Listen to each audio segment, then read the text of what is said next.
हवा महल।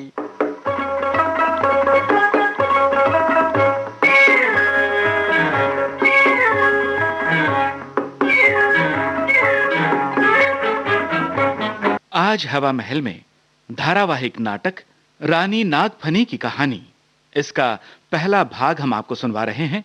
हरिशंकर परसाई लिखित उपन्यास का रेडियो नाट्य रूपांतरण किया है लक्ष्मेंद्र चोपड़ा ने। निर्देशक M.A. रहीम। यह हमारे आकाशवाणी जगदलपुर की प्रस्तुति है।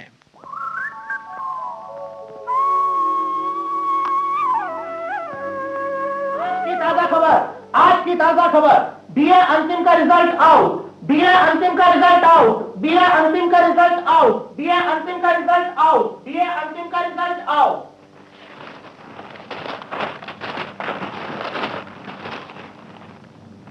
मित्र मुफतलाल, तुम पास हो गए और हम इस रियासत के कुंवर अस्तभान इस बार भी फेल हो गए। कुमार, सच कितने दुख की बात है कि मैं पास हो गया हूं। इस ग्लानि से मैं मर जा रहा हूं। कुंवर अस्तभान फेल हो गए और मैं मूर्ख मुफतलाल पास हो गया।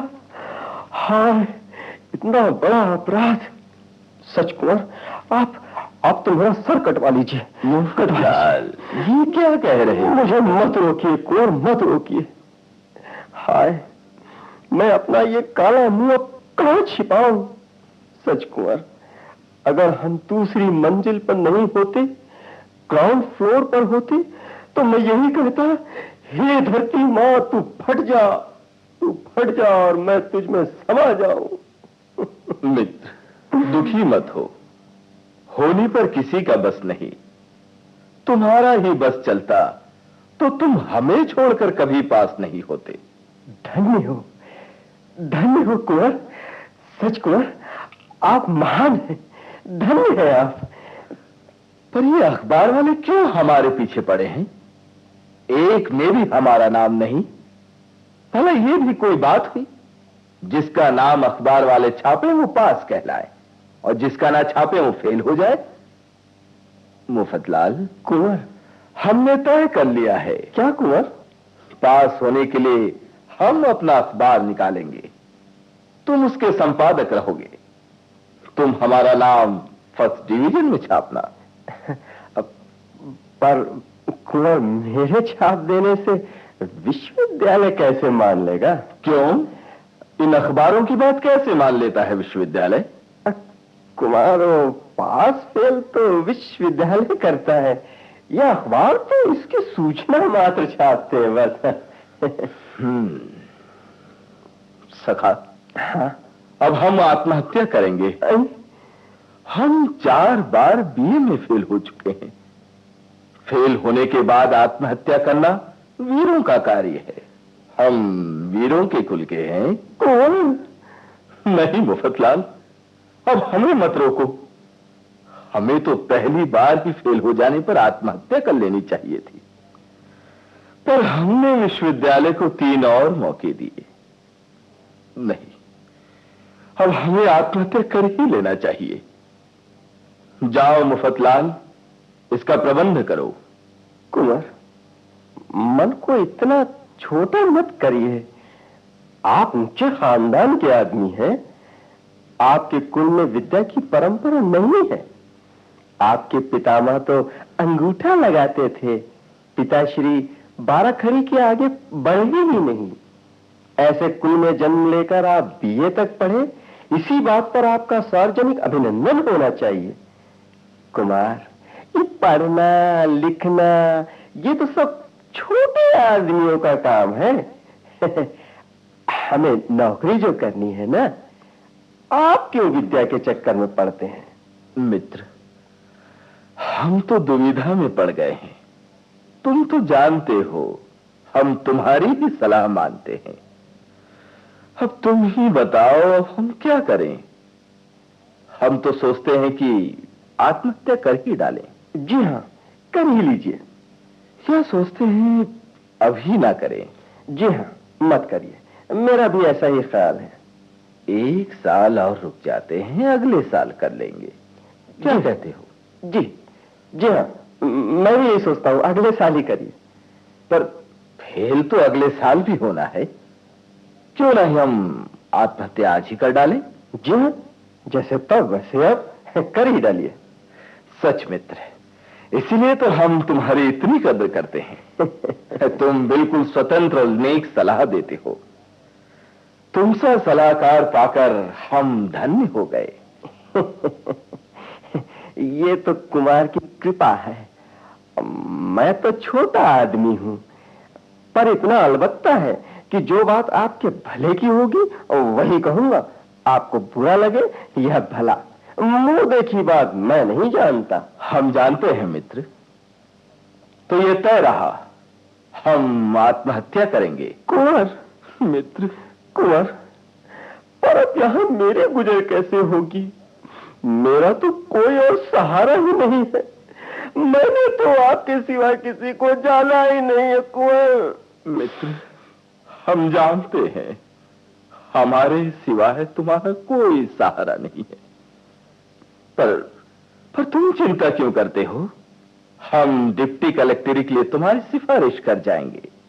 राजा भयभीत सिंह के पुत्र कुंवर भान की सिफारिश रियासत सेवा आयोग जरूर मानेगा। सच कुंवर, आप कितने महान हैं, कितने महान हैं आप कुंवर। हाँ। अच्छा, अब हम आत्महत्या पूर्व का अपना वक्तव्य जारी करेंगे। हम बोलते जाते हैं, तुम लिखते जाओ। जी कुंवर, बोलिए। लिखो। हाँ। जब तक ये चिट्ठी प्रकट होगी, हम इस आशा संसार से कूच कर जाएंगे। हमने अपने कुल में विद्या की परंपरा डालने की कोशिश की, लेकिन असफल रहे। हमने उन नोट्स और कुंजियों का अध्ययन किया जो एन एक्सपीरियंस्ड प्रोफेसर और एक गोल्ड मेडलिस्ट लिखते हैं। हमने परीक्षा कॉपी में लिखा, जूलियस सीजर नाटक का लेखक एक अनएक्सपीरियंस्ड प्रोफेसर है और विनय पत्रिका एक गोल्ड मेडलिस्ट ने लिखी है। लेकिन हम फेल हो गए। हमारे वीर कुल में यह लज्जा की बात है। अतः हम आत्महत्या कर रहे हैं। लिखा? हाँ कुंवर, लिखा। हाँ, हमारा सुझाव है कि खास आमदनी के ऊपर वालों के पुत्र पुत्रियों को बिना परीक्षा लिए सम्मानपूर्ण डिग्रियां देने की व्यवस्था की जाए। बाजार में नंबरों की विक्रय की व्यवस्था हो। हमें विश्वास है कि हमारा बलिदान व्यर्थ नहीं जाएगा और विद्या के क्षेत्र में न्याय की प्रतिष्ठा होगी। लिखा? जी हाँ, अब आप बस दस्तखत कर दीजिए। लाओ दस्तखत कुंवरस्थ भान सिंह। चलो, एक जरूरी काम तो हुआ। जी हाँ, आत्महत्या से जरूरी तो वक्तव्य जारी करना है। अच्छा मित्र, अब ये बताओ आत्महत्या की कैसे जाए? कुमार, आपको पानी में डूबकर आत्महत्या करनी चाहिए। परीक्षा और प्रेम में फेल होने वाले जल्द समाधि लेते हैं। साधारण लोगों के लिए तो चुल्लू भर पानी काफी होता है, लेकिन आप महान व्यक्ति हैं, आपको पानी अधिक लगेगा। मैं अभी नौकरों को आदेश दे देता हूं, कल भेड़ा घाट में वे कैंप लगाएं। सुबह हम वहां चलेंगे। तीसरे पहर आप आत्महत्या कर लीजिएगा। सुंदर, अति सुंदर योजना है मित्र। पर मित्र, अभी तो हमें नींद आ रही है। रात भी नींद पूरी नहीं हो पाई। हम जरा सो जाते हैं, नहीं तो कहीं ऐसा ना हो कि तबीयत खराब हो जाए और आत्महत्या का प्रोग्राम कैंसिल करना पड़े। ठीक है कुंवर, आप विश्राम करें। नमस्कार। नमस्कार।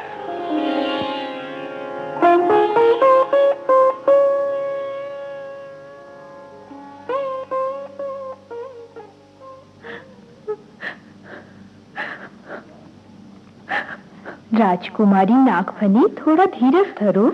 कैसे धीरज धरू करेला मुखी? आज 5वीं बार मेरा प्रेम टूटा है। कितने आघात मेरे हृदय ने सहे हैं। सच सखी, अब तो मैं प्रेम करते करते थक गई। राजकुमारी, आप इतनी दुखी ना हो। जैसे 5 वैसे 6।